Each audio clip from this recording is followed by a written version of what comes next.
Hello दोस्तों, स्वागत है आपका हमारे YouTube चैनल पर। दोस्तों, आज की कहानी है कच्ची उम्र का प्यार भाग थर्ड। दोस्तों, अब तक कहानी में आपने सुना कि अमित कक्षा 8 का छात्र है और उसी के ही स्कूल में पढ़ने वाली एक लड़की आरती को देखकर उसे प्यार हो जाता है। अमित जिस स्कूल में पढ़ता है वो स्कूल 8वीं तक का है। वो इस बात से उदास रहता है कि अब आरती से मिलना नहीं होगा। एक बार फिर विभा मैम ने उनकी मदद की और दोनों की एग्जाम सीट आसपास कर दी, जिससे दोनों एक बार मिल लें। अब आगे की कहानी। मैं स्कूल छुट्टी के बाद घर के लिए निकल गया। सारे रास्ते मैं सोचता रहा, क्या मैं दिल की बात कह पाऊंगा। मैं घर पहुंच गया, पर दिमाग में बस आरती का ख्याल आ रहा था। क्या मेरी आरती मुझसे बिछड़ जाएगी? मेरे दिमाग में ढेरों सवाल चल रहे थे। अब मैं 6th की किताबें एकत्र करने में जुट गया, ताकि उन्हें पढ़कर वार्षिक परीक्षा में आरती की मदद अच्छे से कर सकूं और उसे अधिक इम्प्रेस कर सकूं। मेरे पास 6th की एक किताब भी नहीं थी, क्योंकि वो सब मैं किसी जूनियर को दे चुका था। दोस्तों से किताबें मांगने में भी शर्म आ रही थी, क्योंकि वो सब समझ जाएंगे कि इसे किताबें क्यों चाहिए और मेरा मजाक बनाएंगे। लेकिन फिर भी मैंने एक करीबी दोस्त से किताबें मांग ही ली। वो पहले खूब हंसा, लेकिन उसने 6th की सारी किताबें मुझे दे दी और साथ ही में एक शर्त भी रख दिया। अब मैं वार्षिक परीक्षा की तैयारी करने लगा, लेकिन 8वीं कक्षा की नहीं, अब हम पहले से ज़्यादा पढ़ने लगे। मम्मी बहुत खुश थी। आखिर उनका बेटा खूब मन से पढ़ रहा था। जब किसी से प्यार हो जाता है ना, तो उसके लिए कुछ भी करने का मन करता है। ये प्यार ही तो था जो मैं 6ठी की किताबें पढ़ रहा था। लेकिन एक दिन मम्मी ने मुझे 6ठी की कक्षा की सोशल साइंस पढ़ते देख लिया। उन्होंने हमसे इस बारे में पूछा, तुम 8वीं में वार्षिक परीक्षा है तो 6ठी की किताबें क्यों पढ़ रहे हो? मेरे पास झूठ बोलने के अलावा कोई दूसरा विकल्प नहीं था। मैंने बोला, मम्मी 6ठी का सब कुछ भूल चुका हूँ। 8वीं की परीक्षा में इससे मदद मिलेगी, इसलिए इसको भी पढ़ रहा हूँ। मम्मी कुछ सोची, फिर बोली, ठीक है, लेकिन 8वीं का भी अच्छा रिवाइजन कर लो। मम्मी, हमको तो तुम पर डाउट हो रहा है, झूठ तो नहीं बोल रहे हो? मैंने बड़े सफाई से झूठ बोला। नहीं मम्मी, झूठ क्यों बोलूँगा मैं आपसे? मम्मी, चलो ठीक है, लेकिन 8वीं का भी रिविज़न कर लेना अच्छे से। मैं, जी मम्मी ठीक है। परीक्षा के एक दिन पहले मैं मम्मी पापा से चुपके से आरती के लिए कागज़ पर 4 लाइनें लिखी। कहते हैं ना कि जब कोई दिल में बस जाता है तो उसके बारे में सोचना, उसके बारे में दिल की बातें लिखना अच्छा लगता है। मैं भी उसके लिए दिल की बातें लिख रहा था। प्रिय आरती, मेरी 8वीं कक्षा के पहले दिन से मुझे तुमसे प्यार हो गया। मुझे तुम्हारे मुस्कुराने का तरीका पसंद है। हर बार जब मैं तुम्हें देखता हूँ तो मेरा दिल हवा में एक चिड़िया की तरह उछलता है। यह कुछ ऐसा है जिसे मैंने पहले कभी महसूस नहीं किया है। मैं तुमसे सच्चा पागलपन से, गहराई से प्यार करता हूँ और मैं उत्सुकता से आपकी प्रतिक्रिया का इंतज़ार करता हूँ। मैं तुम्हें जिस दिन नहीं देखता हूँ उस दिन मेरा जी नहीं लगता है। I love you. ये सब लिखते समय मेरी धड़कनें तेज चली थी। मैंने इसे लिखकर अपने बेड के नीचे छिपा दिया। अगले दिन सुबह स्कूल जाते समय मैंने वो कागज़ अपने पॉकेट में रख लिया और स्कूल पहुँच गया। आरती अपनी सीट पर बैठी हुई थी। मैं भी उसके बगल में अपनी सीट पर बैठ गया। मैंने उस पर ध्यान दिया तो उसके होठों पर हल्की मुस्कान थी। वो तो हमेशा के लिए खूबसूरत थी, लेकिन आज उसे उसमें अलग ही कशिश थी। गालों पर लटके रेशमी बाल जो उसके कानों से होते हुए होठों को छू रहे थे, उसकी खूबसूरती में 4 चांद लगा रहे थे।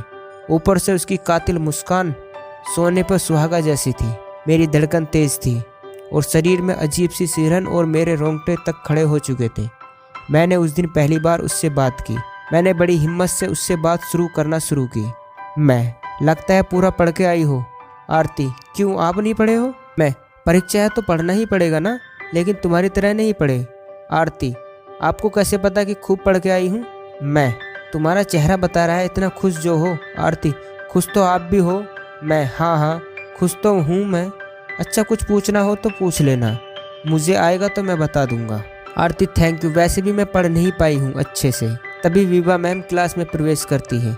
अरे वाह, दोनों टॉपर एक साथ, वैसे दोनों जज रहे हो साथ में। मैं और आरती एक दूसरे को देखकर स्माइल कर देते हैं। स्पष्ट था दोनों एक दूसरे को अपने अगल बगल में पाके बहुत खुश थे। मैं सोच के आया था कि वो कागज़ आरती को आज दे ही देना है। परीक्षा शुरू हुई और मैंने आरती की मदद की और उसे नकल कराया, लेकिन इस बात का विशेष ध्यान भी दिया कि विभा मैम की इंसल्ट न हो, क्योंकि नकल करते हुए पकड़े जाने में क्लास टीचर की भी ही तौहीनी थी। हमने कई बार उस कागज़ को निकालने की कोशिश की और एक बार तो हिम्मत करके निकाल भी लिया।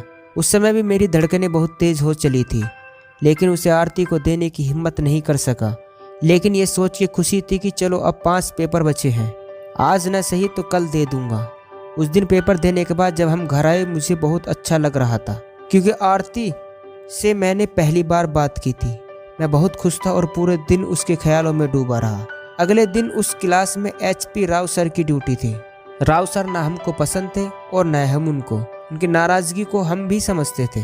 दरअसल राव सर अपने घर पर ट्यूशन पढ़ाते थे और उन्होंने मेरे पापा से मुझे ट्यूशन पढ़ाने के लिए संपर्क भी किया था, लेकिन चूंकि मैं पहले से ही अपने बगल में एक भैया के यहाँ ट्यूशन पढ़ते थे, अतः राव सर के यहाँ ट्यूशन पढ़ाना पापा ने उचित नहीं समझा था। शायद इसी वजह से राव सर हमसे खफा रहते थे। उस दिन पूरी क्लास में राव सर की हम दोनों पर विशेष नज़र थी। मैं चाहकर भी आरती की मदद नहीं कर पा रहा था।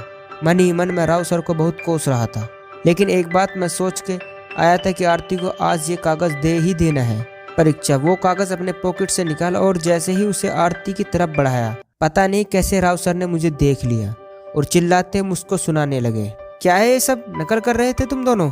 मेरी सिट्टी पिट्टी गुम हो गई और मैं सहमी हुई आवाज़ में बोला, नहीं सर, नकल नहीं है, ऐसे ही। राव सर, ऐसे ही क्या? कैसा कागज़ है, दिखाओ।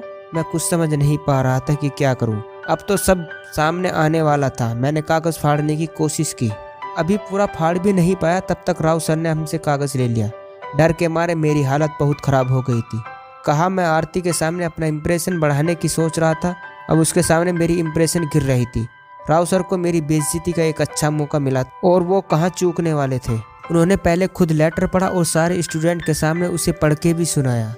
जिस डर के मारे हम आरती से अपने दिल की बात नहीं कह पा रहे थे, न ही कागज़ दे पा रहे थे। आखिर वही हुआ, हालांकि यह आरती की वजह से नहीं हुआ। राव सर, चले जाओ तुम लोग, कल बताते हैं। आज का दिन मेरे लिए बहुत कठिन था।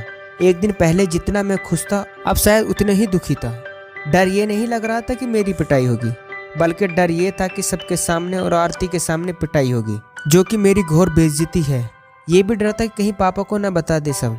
लेकिन एक बात का सुकून था कि कम से कम आरती को पता तो चली मेरी फीलिंग।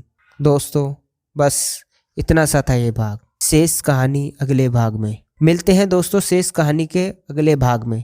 दोस्तों, कहानी अच्छी लगी हो तो चैनल को सब्सक्राइब करना